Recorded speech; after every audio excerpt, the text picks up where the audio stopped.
Hello বন্ধুরা, আপনাদের জন্য আজকে আমরা একটু সহজভাবে একটু বিষয়ে আলোচনা করাতে শুরু করলাম আর কি। ধরুন যে এই যে মানবিক করিডোরের কথা যেটা বলা হইতেছে, ধরুন মায়ানমার বাংলাদেশের মধ্যে আর একটা দেশের সাথে দিয়ে এই বিষয়টা আপনারা কেমনভাবে দেখেন আমি জানি না ঠিক। কিন্তু আমার মনে হয় যে একজন সাধারণ বাংলাদেশের নাগরিক হিসাবে এই বিষয়টা আপনাদের সাথে আমার আলোচনা করা উচিত, জানার জন্য, বোঝার জন্য। ধরেন আমি দুটা কথা বলতে বলতে আপনারাও কিছু জানানোর থাকলে জানাইলেন, কমেন্ট করলেন, আমিও একটু ধরেন গেছে বোঝার চেষ্টা করলাম। আলাপ করতে করতে ধরেন নিজে নিজে বোঝার চেষ্টা করা। যেমন ধরেন যে বাংলাদেশ যে মানবিক করিডোর দেবে, এই দুটো মানবিক করিডোর কী যাবে? ধরুন চাল, ডাল, নুন, তেল, এরকম সহজ জিনিসই গেল, ধরেন চিকিৎসা সামগ্রী। কিন্তু এখন এই জিনিস যাইতে যায় এখন দেখা গেল যে রোহিঙ্গারা তো সব বাংলাদেশে, তাহলে এই জিনিস কাদের কাছে যাবে? আরাকানের কাছে যাবে।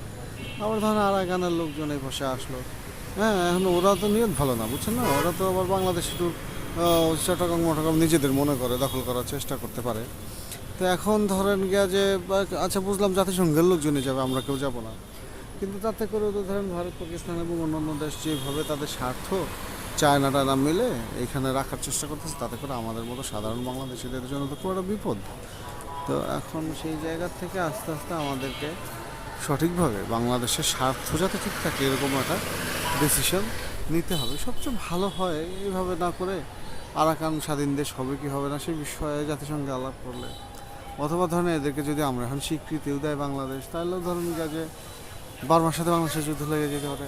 এখন এক ভারত পাকিস্তানের যুদ্ধ নিয়েই প্রতিবেশীদের মধ্যে আসলে খুব বিপদে আসছি। তার মধ্যে আবার ধরেন যে একটা বা নতুন করে যদি এরকম যুদ্ধ লাগে যেখানে আমাদের আসলে যাওয়ার জায়গা নাই, মানে একটি আরাকান শত্রু, আরাকানরা বাঙালিদের দেখতে পারে না, এই করতে পারে না, ওই করতে পারে না। তার মধ্যে আবার যদি ধরেন যে একটা বার্মা তার উপরে শত্রু হয়ে দাঁড়ায়, আবার ইন্ডিয়ার সাথে আমাদের এই লাগে লাগে অবস্থা, ইন্ডিয়া পাকিস্তানের মধ্যে যুদ্ধ চলে, উপমহাদেশের এরকম মানসিক বা শারীরিক যে অবস্থা আম জনতার এই যুদ্ধকে কেন্দ্র করে, তো তাতে করে আমাদেরকে আসলে বিষয়টা একটু যৌক্তিকভাবে এই আলাপ আলোচনার মাধ্যমে সমাধান করতে হবে। এই যে ধরেন আমি আপনাদের সাথে যেমন আলাপ করতেছি, এবং সরকার বাংলাদেশের জনগণের সাথে, বুদ্ধিজীবী শ্রেণীর সাথে, সেনাবাহিনীর সাথে, সবার সাথে আলাপ করে একটা ডিসিশন নিতে পারে, বুঝছেন?